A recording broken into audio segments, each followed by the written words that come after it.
This show is at its core about the relationship between a photographer and his or her subject, which is relevant to all of us in an age of iPhones and digital social media where we can take pictures of people and then sort of spread them out in the world.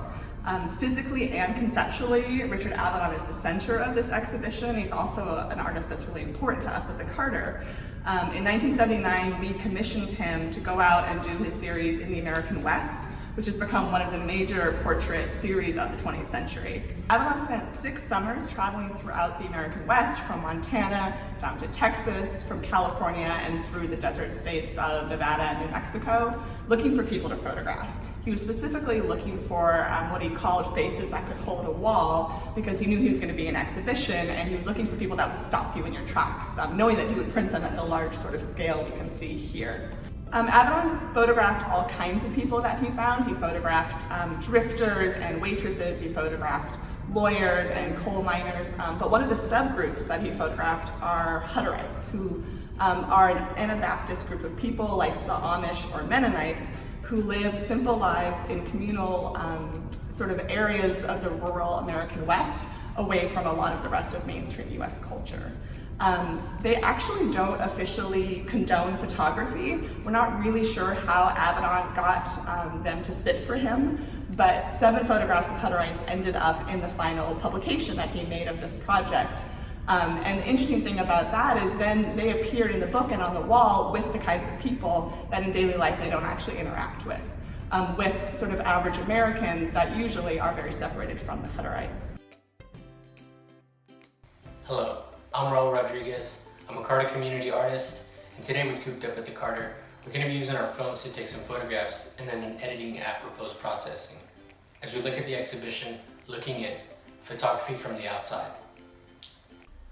So all you will need for this project is a smartphone and one of several editing apps like Snapseed, Visco, or PicMonkey.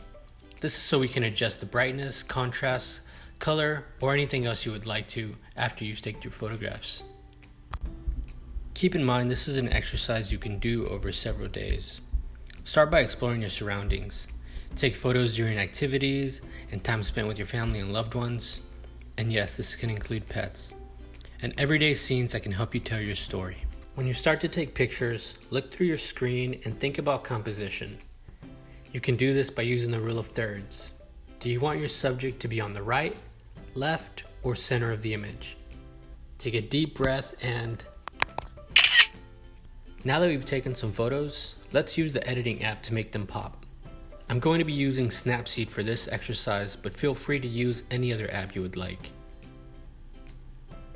When you open an image in the app, you can see the menu down below and a couple of presets under the tab Looks.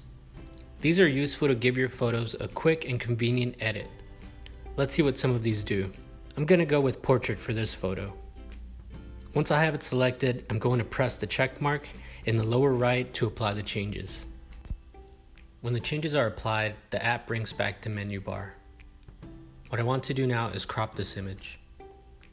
You can find this and other ways to edit under Tools. Make a crop selection below, then use your finger to bring in any of the corners. That looks pretty good, and I'm just going to drag the crop down a little bit to better center the image. Again, I'm going to click the check mark at the bottom right once everything is good. If you want to keep working on your image, you can go back to Tools and reveal a number of different options. The last thing I'm going to do is give this image a little bit of lens blur.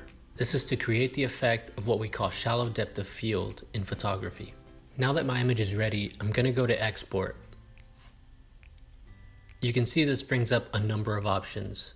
I'm pretty happy with the changes I made, so I'm going to go ahead and export. Now that the image is saved, I'm ready to share this with my friends and family.